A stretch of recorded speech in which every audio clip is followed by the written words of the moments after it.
two, one.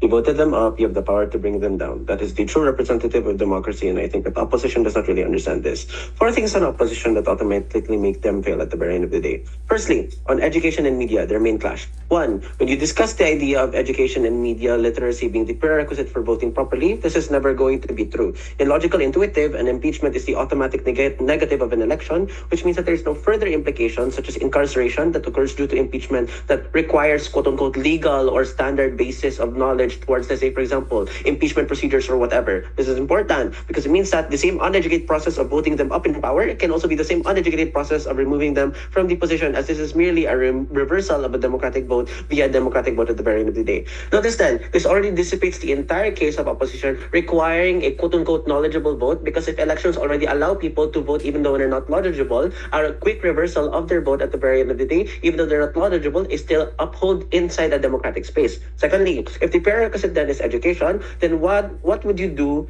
What you would want to do actually is to not bar them from impeachment, but to educate them via political comprehension, education systems, which is now out of this debate at the very end of the day. This shows that inside opposition, there's effectively no solvency to corrupt officials inside opposition, because impeachment is dependent on the legislative branch inside opposition, which is worse because the senators were also elected within the same propaganda that allowed their fellow confident, now convicted for impeachment, in power in the first place. The problem inside opposition is that these politicians will be the ones voting anyway. If this is the case, then the vote is now relegated not by democracy, but by the failures of real decisions willing to uphold political dynasties. Thirdly, assuming you're able to educate them and you're able to effectively prevent impeachment, making it quote-unquote useless. It is the fact that no society is perfect, which means that if everyone is educated, then they would be able to use impeachment in much better ways if they find any faults in the system, which makes impeachment a much better political safety net, hence justifying the policy either way. So four, if media is manipulative and people are propagandized and people have short attention span, nothing has changed. They're still like this in your side. It is still the right of the people to choose people off, especially since it is the principle of the nation to be able to uphold democracy at the very end of the day.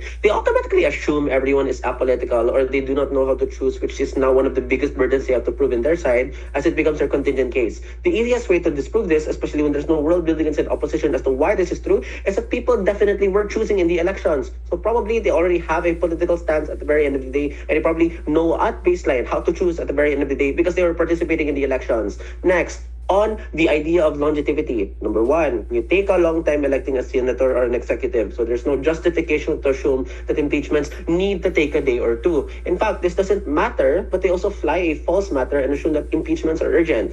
Notice, the impeachment of our vice president in the Philippines has been revived and halted for years since February of last year. It took 6 months until the impeachment was blocked yet again. South Korea impeachment literally took 5 months. This not only proves LO and DLO wrong, but it also means that if those stinky senators still took so much time, then it does not matter if we take impeaching electorally, like taking too much time. In fact, we say that since the process is faster because we don't see cases of filibustering or stalling, since it's now not a closed door agreement, but a system of elections where all you have to do after seeing the discourse of the higher houses is to vote. Now you're able to, let's say for example, be able to gain much more media attention and much more democratic process, while also being able to properly hasten without having to, let's say for example, create more hasty decisions inside opposition. In fact, longevity is justified the moment it is for the greater good of the people.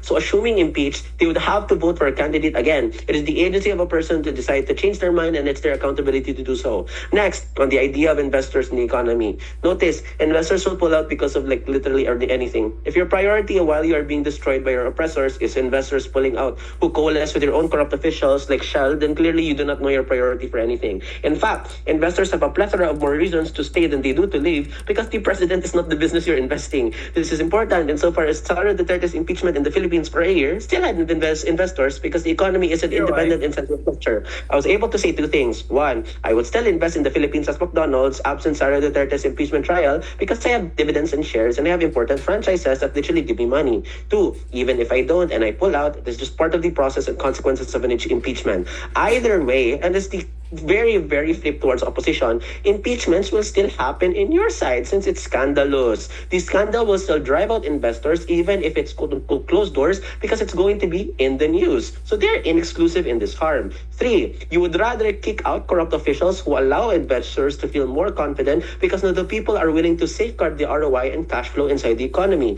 This proves that this crazy case does not work because investors are, even in the worst case where they disappear, not the only reason an economy exists. How does government win? But before I move on, sure, POI. we still do not deal with the nuance here, i.e., politicians are likely to be more predictable, which is why it's easier for investors to stick around. However, if it's the public court that is determining, then in that lack of control is what makes them fly under. 15 seconds. You have to understand that I'm not investing on a politician constantly because lobbyism only happens in the electoral process. I am investing on a company. I am investing on a private entity at the very end of the day. Meaning that if I was investing on an, let's say for example, politician, I probably should be also pushed out of the entire economy because I'm already providing stuff for cronies. But at the same time, if I was an investor and I was investing on a business and I see that there's a corrupt official, I'd rather want them out and be able to see that my ROI is guaranteed as an economy, as an investor, rather than feel as if, hey, part of my ROI is being stolen by huge corrupt government officials. This means that investors do not have a monolithic sense of, let's say, for example, profit incentive coming from your side because they all have different reasons as to why they would want to stay and as to why they would want to leave at the very end of the day. This proves that you overburden yourself with trying to, let's say, for example, hastily define everything as one decision-making process without ever understanding that people do choose things differently, which is why democracy is important. How does government win? You allow people to be more involved in democracy. Me, personally, I agree with opposition saying democracy is jack shit. Guess what? This means inside opposition, they have to defend a transitionary nation to communism or authoritarianism as there's no solvency in their side, right? Sadly, there's nothing about this. So in their side, if democracy still happens, you keep the inability to change their stupid brain decisions. So in fact, democracy happens worse in their side because their actions are now irreversible. If UpWeb flips this and says that people will think better due to this irreversibility, no. You yourself say that these people have low attention spans. So they will not randomly think, oh, it's irreversible, I have to vote better because status quo does not look like this. But then secondly, you allow accountability. Notice that Sara Duterte is effectively guilty of all counts in our country, but is protected by Senate allies and cronies. This proves up wrong because they just assume that, oh, if they're guilty, they're definitely going to be pushed out, which is definitely not true, especially when the people have been clamoring. The problem inside opposition is that they hate impeachment and their entire argument is about impeachment being bad. The problem is impeachment still happens in their side, and in fact, absent impeachment democracy, you heighten extremism and force people to go through extreme measures like coup d'etats or whatever. This means you lose control and now you backslide democracy, they flip to DLO because now you don't depend on democracy, you depend on extreme measures to be able to forward your own political interests because now democracy is not going to give you what you want at the very end of the day. For all of these reasons, proud to propose.